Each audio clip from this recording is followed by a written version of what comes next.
A very good morning, students. Today we will read chapter 4 one और हम. इस chapter में हम जानेंगे कि वन हमारे लिए कितने उपयोगी होते हैं और वनों का हमारे जीवन में क्या महत्व है तथा वनों के ना होने पर हमें किन किन परेशानियों का सामना करना पड़ सकता है, इसके बारे में भी हम इस चैप्टर के माध्यम से जानेंगे. So let's start this chapter. So this is a small poem. So let's first of all we read this poem. तुम काट रहे हो आज बेधड़क ये वन, उजाड़ रहे हो अपने लिए प्रकृति का उपवन. जान लो ये काम अच्छा नहीं है, पूछो जरा दिल से ये सच्चा नहीं है.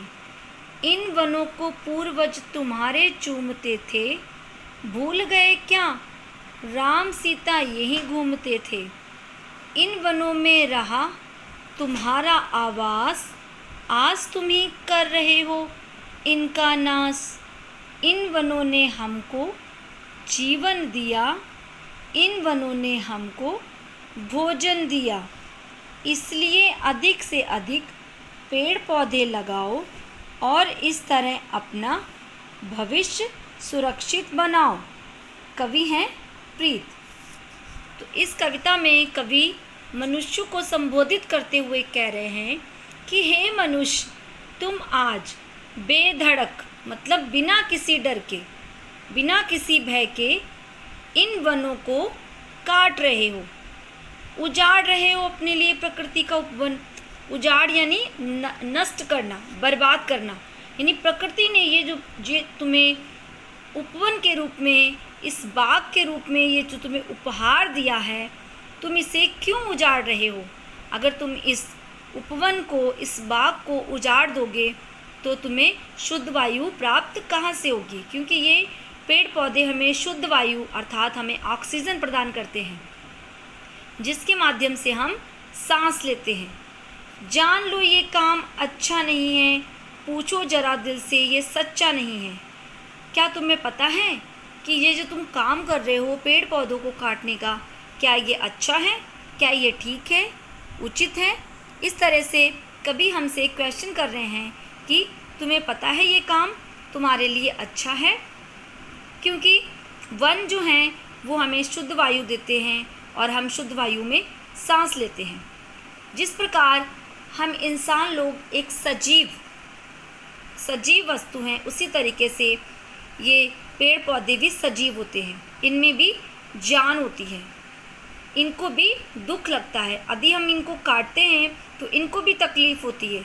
तो अगर हम किसी को दुख देते हैं, तकलीफ़ देते हैं, तो हमारा दिल जो है, अगर हम अपने दिल से पूछें तो हमारा दिल ये कभी नहीं कहेगा कि दूसरों को तकलीफ़ दो. ठीक है. तो दिल जो है, अंदर से जो दिल की आवाज़ होती है, आत्मा की आवाज़ होती है, वो हमें सुननी चाहिए, क्योंकि हमारी आत्मा हमें कभी भी गलत काम करने नहीं देगी. तो अपने दिल से पूछ कर देखो कि तुम ये जो कर रहे हो ये सही है. इन वनों को पूर्वज तुम्हारे चूमते थे, यानी हमारे जो पूर्वज थे, हमारे फोर फादर, हमारे ग्रैंड पेरेंट्स के भी पेरेंट्स, यानी हमारे फोर फादर, वो पहले क्या करते थे, इन वनों में, पहले के ज़माने में मनुष्य वनों में ही यानी रहते थे, वनों को ही अपना घर मानते थे. यानी ज़्यादातर काम वो वनों से ही लेते थे, जैसे वनों से लकड़ी लाना, वनों के आसपास नदियों से पानी भर के लेके आना. ठीक है. तो वो वनों को ही अपना सब कुछ मानते थे. तो भूल गए क्या राम सीता यही घूमते थे. तो राम सीता यानी जैसे रामचंद्र जी को 14 वर्षों के लिए वनवास मिला था, वनवास यानी कि वन में रहने के लिए. ठीक है. वो गए थे सीता जी के साथ, तो वहीं वनों में ही घूमा करते थे, वनों में ही उन्होंने अपनी कुटी बनाई थी और वनों में ही रहते थे. वहीं से फल फूल कंदमूल ये सब खाकर वो अपना जीवन यापन करते थे. इन वनों में रहा तुम्हारा आवास, यानी हमारे पहले के पूर्वज भी इन्हीं वनों में रहते थे, इसी को उन्होंने अपना घर बना के रखा था. आज तुम ही कर रहे हो इनका नाश, और आज हे मनुष्य तुम इन वनों को काट कर तुम अपने पूर्वजों के आवास का नाश कर रहे हो, यानी उनके घरों को उजाड़ रहे हो. तो हमारे पूर्वज ही नहीं, बहुत सारे पशु पक्षी भी इन वनों में रहते थे। आज बहुत सारे ऐसे पशु पक्षी हैं जो कि लुप्त हो गए हैं, क्योंकि आज वन जो है अधिकतर काटे जा चुके हैं, कट गए हैं, और बहुत सारे पशु और पक्षी जो हैं वो लुप्त हो गए हैं, जो इन वनों में रहते थे। उनकी प्रजातियां गायब हो गई। आज हम सिर्फ उनको किताबों में या फिर टीवी में कहीं पिक्स में ही देख सकते हैं। इन वनों में हमको जीवन दिया, इन वनों ने हमको भोजन दिया। यानी इस वन से हमें शुद्ध वायु मिलती है, जिसे हम ऑक्सीजन कहते हैं, जिसके थ्रू हम सांस लेते हैं और हमारा जीवन जो है सुकून भरा रहता है। तो इन वन से ही हमें जीवन प्रदान, यानी इन वनों ने हमें जीवन प्रदान किया है और इसी ने हमें भोजन दिया है। बहुत से लोग वनों में, ठीक है, वनों से फल फूल जो हैं फल तोड़कर खाते हैं और उसी के थ्रू अपना जीवन बिताते हैं। तो इस प्रकार से वनों से हमें भोजन भी मिलता है। इसलिए अधिक से अधिक पेड़ पौधे लगाओ और इस तरह अपना भविष्य सुरक्षित बनाओ। यानी हमें अधिक से अधिक पेड़ पौधे लगाने चाहिए। यदि हमें किसी कारणवश किसी पेड़ को काटना पड़ जाए तो उसकी जगह पर हमें 2-3 पेड़ पौधे लगाने चाहिए, ताकि आगे जाकर भविष्य में हमें पेड़ों की कमी का एहसास ना हो, यानी किसी भी तरीके से कोई दिक्कत का सामना ना करना पड़े। क्योंकि अगर पेड़ नहीं होंगे तो ऑक्सीजन गैस नहीं होगी, ऑक्सीजन गैस नहीं होगी तो प्रकृति का संतुलन जो है वो बिगड़ सकता है।